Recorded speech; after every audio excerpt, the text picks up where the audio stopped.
Picked up a couple of these Mosin Nagants, pronounce it however you want, and I've been looking at these rifles online and at the gun store for a while now. Finally decided to take the plunge and get a couple for various reasons. For one thing, they're really affordable. They shoot a large round, 7.62 by 54R, and the ammo is plentiful and inexpensive. I can buy rounds, even brass rounds with the good primer cores, non-corrosive stuff, for half the price of what you can get 223 for. That's just because of demand, I'm assuming. So this is somewhere between a 308 and a 30-06. Actually looks close to a 30-06 side by side. But so anyway, I haven't owned a bolt-action rifle in a long time, and so these will be the only ones probably I own. And well, another reason I got these, I probably paid a little bit more. A lot of people are saying, $100 or less. Maybe you can find them for that online, but you're buying pretty much, you get whatever comes in the box.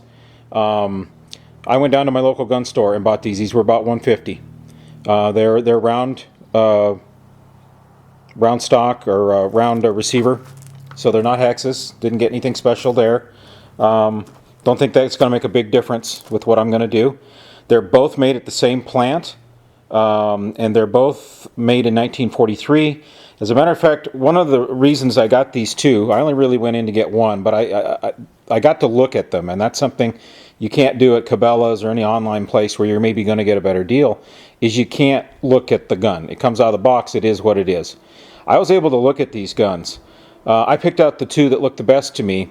When we went to do the paperwork, I discovered that these guns are, the serial numbers are 1,948 apiece. Or a part, I should say.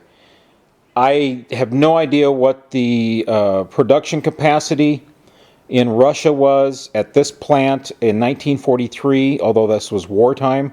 I don't know whether these guns were made in the same day, the same week, the same month. I have no idea, but they're less than 2,000 apart in serial numbers. So, they could have been assembled by the same guy in the same bench for all I know. They are very similar. In look, really, I was looking at appearance. I did not notice the serial number thing until we were doing paperwork. The stocks are both in good condition. One's a little bit better than the other. And the only reason that matters to me is that one of these I'm going to restore to as new or original as I can. Neither one of them look like they've seen very little, if any, use. The bore is clean. I've had the bolts out, looked down the bore. No rusting, no pitting. Rifling looks good. Everything looks good about them. They haven't been resized. They really don't show any signs of use.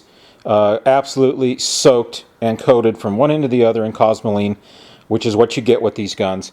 That's why I'm not picking them up and handling them, is because they're absolutely just as greasy as it can be. But they're in really good shape, especially for 1943 military surplus rifles. So the other one, the one that I don't restore, and it's going to basically I'm going to take them both apart. I'm going to remove the Cosmoline from everything, both stocks, and then I'm going to look at all the pieces I've got. And I'm going to take the best pieces, the best stock pieces, that's going to be for the original. I'm going to take the best barrel and bolt and make that one into a sporter, and I'm going to do an ATI kit on it.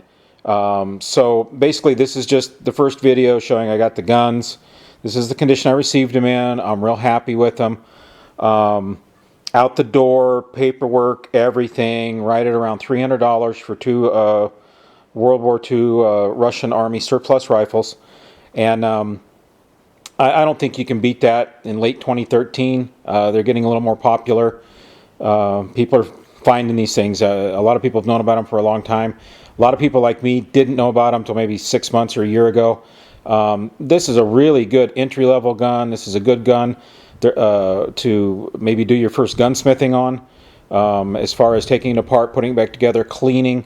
all that stuff. It's very simple. It's very easy to use. There's a lot of information on the internet, especially YouTube, very detailed videos on how to do anything you would ever want to do to these rifles.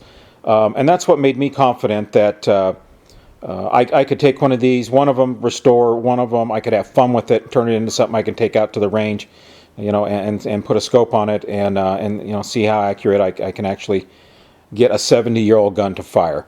So I'll be updating videos on both the restoration and the upgraded ATI kit as time goes by.